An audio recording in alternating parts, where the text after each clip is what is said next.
Thomas's branch line had a station by a river. As he rumbled over the bridge, he would see people fishing. Sometimes they stood quietly by their lines, sometimes they were actually jerking fish out of the water. Thomas often wanted to stay and watch, but his driver said no. What would the fat controller say if we were late?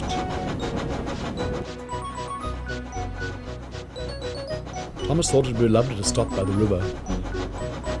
I should like to go fishing, he said to himself longingly. Every time he met another engine, he would say, I want to fish. They all answered, engines don't go fishing. Silly stick in the muds, he would snort impatiently.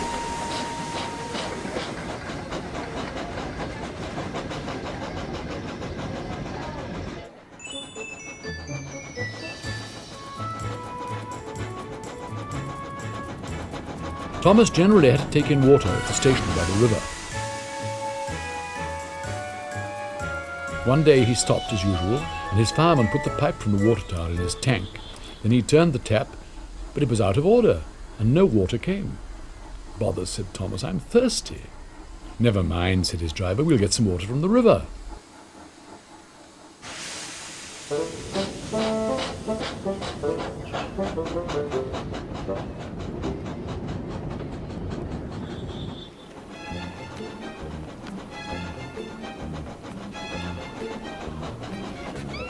They found a bucket and some rope and went to the bridge. Then the driver let the bucket down to the water.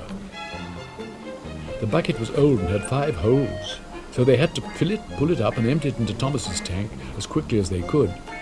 There's a hole in my bucket, dear Liza, sang the fireman.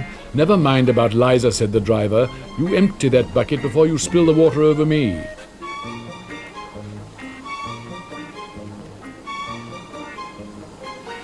They finished at last. That's good, puffed Thomas as he started, and Annie and Clarabelle ran happily behind.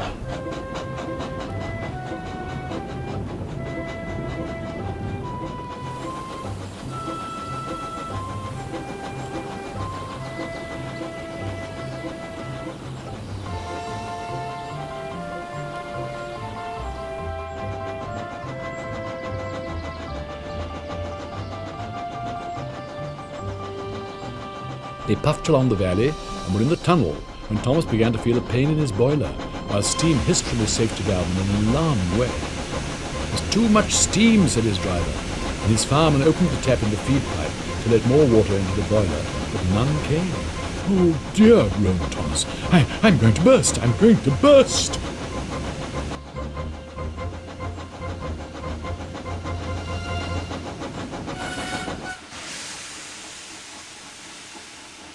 They damped down his fire and struggled on. I've got such a pain, Thomas hissed.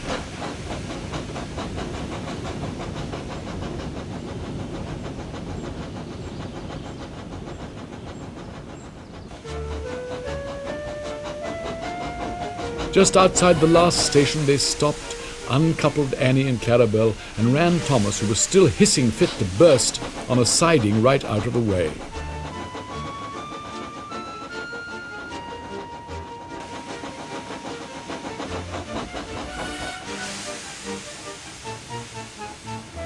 Then, while the guard telephoned for an engine inspector and the fireman was putting out the fire, the driver wrote notices in large letters, which he hung on Thomas in front and behind, Danger, keep away.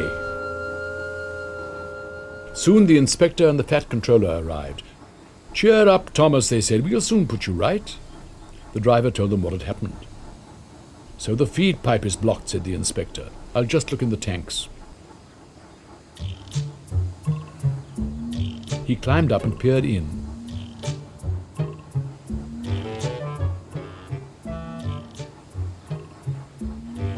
Then he came down. Excuse me, sir, he said to the fat controller. Please look in the tank and tell me what you see. Certainly, Inspector. He clambered up, looked in and nearly fell off in surprise. Inspector, he whispered, can you see fish?